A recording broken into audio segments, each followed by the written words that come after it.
မင်္ဂလာပါအခု video လေးမှာတော့ Excel မှာ data တွေကိုစစ်ထုတ်ပြီးတော့ကြည့်တာရယ် data တွေကိုအစားထိုးတာနဲ့ freeze လုပ်တဲ့အပိုင်းတွေကိုပြောပြသွားမှာဖြစ်ပါတယ်အဲ့တော့အရင်ဆုံးဒီ file လေးကိုပိတ်မယ်အဲ့တော့ file tab ကိုတစ်ချက်နှိပ်မယ်အဲ့ဒီကနေပြီးတော့မှ close စွာလေးကိုနှိပ်လိုက်မယ်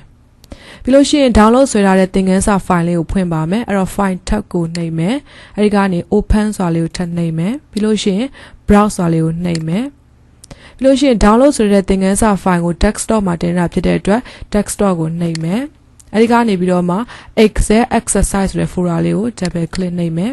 အဲ့ဒီကနေပြီးတော့မှ order data ဆိုတဲ့ file လေးကိုရွေးမယ်ပြီးလို့ရှိရင် open ပေါ့နော်အဲ့တော့ဒီ file ထဲမှာဘာတွေပါလဲဆိုလို့ရှိရင်တော့ order မှာနဲ့ပတ်သက်တဲ့ data တွေကိုဖြည့်ထားတာပေါ့နော် A column မှာဆိုလို့ရှိရင် order date ပေါ့ဘယ်နေ့ကမှာလဲပြီးလို့ရှိရင် B မှာဆိုလို့ရှိရင် month ပေါ့နော်ဘယ်လပိုင်းမှာမှာတာလဲ C မှာဆိုလို့ရှိရင် region ပေါ့ဘယ်ဆိုင်ခွဲကနေမှာလဲရန်ကုန်ဆိုင်ခွဲလားမန္တလေးဆိုင်ခွဲလားပေါ့နော်စသဖြင့်ပြီးလို့ရှိရင် D column မှာဆိုလို့ရှိရင်တော့ဒီ order ကိုဘယ်အလုပ်သမားနေပြီးတော့မှပို့ဝေသလဲပေါ့နော်ပြီးရင် E မှာဆိုလို့ရှိရင် item ပေါ့ဘယ်ပစ္စည်းကိုမှာတာလဲ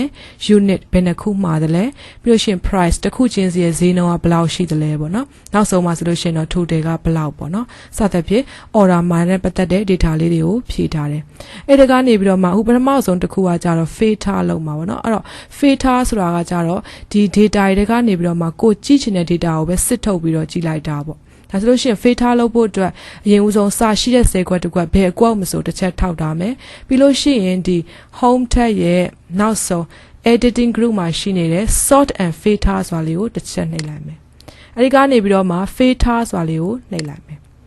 ဒါဆိုလို့ရှိရင်ကိုယ့်ရဲ့ဒီ column name တွေရဲ့ဘေးနားမှာဆိုလို့ရှိရင်အခုလိုမျိုးမြားလေးတွေတွေ့ရမှာပေါ့နော်အခုတစ်ခါမှာတော့ဒီ item ကိုစစ်ထုတ်ကြည့်မယ်အဲ့တော့ item ဘေးနားမှာရှိနေတဲ့ဒီ filter များလေးကိုတစ်ချက်နှိပ်လိုက်မယ်အဲ့တော့အခုဒီမှာဆိုလို့ရှိရင်ဒါ select all ရဲ့အောက်မှာဆိုလို့ရှိရင်ဒါ item ပစ္စည်းအမျိုးအစား5မျိုးရေးထားတာပေါ့နော်အဲ့တော့အခုတစ်ခါမှာဒီ select all ဖြုတ်ပြီးတော့ pencil တစ်မျိုးပဲကြည့်မယ်အဲ့တော့ pencil ဘေးနားက check box လေးကိုအမှန်ချစ်လိုက်မယ်ပြီးလို့ရှိရင် okay ပေါ့ဒါဆိုလို့ရှိရင်ဒီ item မှာဆိုလို့ရှိရင်ဒါ pencil နဲ့ပတ်သက်တဲ့ data ကြီးပဲမြင်ရမယ်ကိုက pencil မဟုတ်တခြားတစ်ခုကြည့်မယ်အဲ့တော့ select all ပြန်ဖြုတ်မယ်ပြီးလို့ရှိရင် eraser ပေါ့နော် okay ပေါ့ဒါဆိုလို့ရှိရင်ဒါ eraser နဲ့ပတ်သက်တဲ့ data ကြီးပဲမြင်ရမယ်အဲ့တော့ filter ဆိုတဲ့သဘောကဒီ data တွေအများကြီးထက်ကမှကိုကြည့်ချင်တဲ့အပိုင်းကိုပဲစစ်ပြီးတော့ကြည့်တာပေါ့နော်ကိုကဒီ filter လေးကိုပြန်ဖြုတ်ချင်တယ်ဆိုလို့ရှိရင်သူ့ပင်နာမြားလေးကိုနှိပ်မယ်ဒီအပေါ်မှာရှိနေတဲ့ clear filter ဆိုတာလေးကိုနှိပ်ပြလိုက်ရုံပဲနောက်တစ်ခုကကြတော့ replace ပေါ့နော် replace ဆိုတာကြတော့စာတွေကိုအစားထိုးတာဥပမာအခုဒီ C column မှာဆိုလို့ရှိရင် region မှာရန်ကုန်မန္တလေးပေါ့နော်ပြီးလို့ရှိရင်မော်လမြိုင်ပေါ့ဒီလိုမျိုးမြို့တွေကိုရိုက်ထားတယ်အခုရန်ကုန်ဆိုတဲ့ဒီမြို့ကိုပြင်ဦးလွင်နဲ့အစားထိုးကြည့်မယ်အဲ့တော့ဒီမှာဆိုလို့ရှိရင်ဒီမှာလည်းရန်ကုန်တွေရှိတယ်ဒီမှာလည်းရှိတာပေါ့ဒါဆိုလို့ရှိရင်ကိုကတလုံးချင်းစီကိုလိုက်ဖြတ်ရမယ်ပြီးတော့ပြန်ပြီးတော့ရေးရမှာပေါ့နော်အဲ့လိုမျိုးမလုပ်တော့ဘဲနဲ့ replace ဆိုတာလေးကိုသုံးလိုက်မယ်အဲ့တော့ဒီတိုင်းပဲသူလည်းဒီတိုင်းပဲစာရှိတဲ့10ခွက်တစ်ခွက်ဘယ်ကွက်မဆိုနှိပ်ထားမယ်ပြီးလို့ရှိရင်ဒီနောက်ဆုံးမှာရှိနေတဲ့ file and select ဆိုတာလေးကိုနှိပ်လိုက်မယ်အဲ့ဒီကနေပြီးတော့မှဒုတိယတစ်ခုဖြစ်တဲ့ replace ဆိုတာလေးကိုတစ်ချက်ထပ်နှိပ်မယ်ဒါဆိုလို့ရှိရင် file and replace ဆိုတဲ့ dialog box လေးတက်လာမယ် file with ဆိုတဲ့နေရာမှာတော့ကိုယ့်ရဲ့ဒီရိုက်ထားပြီးသားစကားလုံးအဟောင်း replace with ဆိုတဲ့နေရာမှာတော့ကိုယ်အစားထိုးမဲ့စကားလုံးအသစ်ကိုရိုက်ပေးရမှာပေါ့နော်အဲ့တော့အခုတစ်ခါမှာရန်ကုန်ကနေပြီးတော့မှပြင်ဦးလင်းအစားထိုးချင်တာဖြစ်တဲ့အတွက် file with ထဲမှာရန်ကုန်ဆိုပြီးတော့ရိုက်ထည့်ပေးရမယ်ပြီးရင်ဒီအောက်က replace with ထဲမှာတော့ကိုယ်အစားထိုးချင်တဲ့စကားလုံးအသစ်ပေါ့နော်အဲ့တော့ပြင်ဦးလင်းပေါ့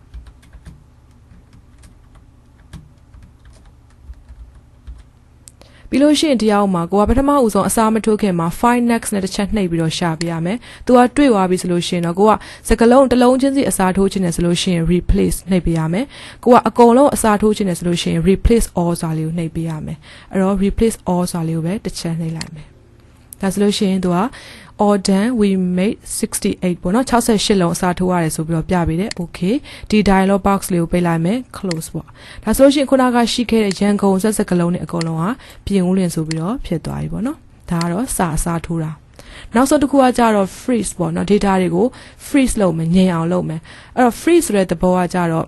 ့ကိုကမရွေးရှာချင်တဲ့ဟာတွေကိုကိုက freeze လုပ်ပေးရမယ်ဆိုပါစို့အခုတစ်ကနေပြီးတော့10လောက်ထိဒီ data တွေကိုကိုကငြိမ်ချင်တယ်ဆိုလို့ရှိရင်17ဆိုမှတ်ပေးရမယ်အဲ့တော့17ဆိုတာလေးမှတ်လိုက်မယ်ပြီးလို့ရှိရင်ဒီ tab bar မှာရှိတဲ့ view tab ပေါ့နော် view tab ကိုတစ်ချက်နှိပ်မယ်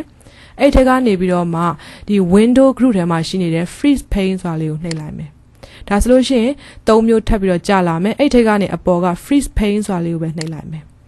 ဒါဆိုရှင်ကိုက17ကိုမှတ်ရတာဖြစ်တဲ့အတွက်သူ့အပေါ်မှာရှိနေတဲ့ row number 1ကနေ10ထိငြိမ်သွားပြီပေါ့နော်အဲ့တော့ဘယ်လိုကြည့်နိုင်မလဲဆိုလို့ရှိရင်ဒီမှာရှိနေတဲ့ဒီ vertical scroll bar လေးဖိပြီးတော့ဆွဲကြည့်မယ်ဆိုလို့ရှိရင်သူကဒီအပေါ်က row 10ချောင်းကငြိမ်သွားပြီအဲ့တော့ဘယ်လိုအခါမှာသုံးလဲဆိုလို့ရှိရင်ကိုယ့်ရဲ့ဒီအပေါ်က row တွေနဲ့အောက်ကဒီ row တွေ data တွေကိုတိုက်စစ်ချင်တယ်ဆိုလို့ရှိရင်အခုလိုမျိုး freeze လုပ်ပြီးတော့တိုက်စစ်လို့ရတယ်ပေါ့နော်အဲ့တော့အခုဒီမှာထည့်ရတဲ့ freeze လေးကိုပြန်ပြီးတော့ဖြတ်ချင်တယ်ဆိုလို့ရှိရင် freeze pane လေးကိုသွားမယ်ထိတ်ဆုံးက unfreeze pane ပေါ့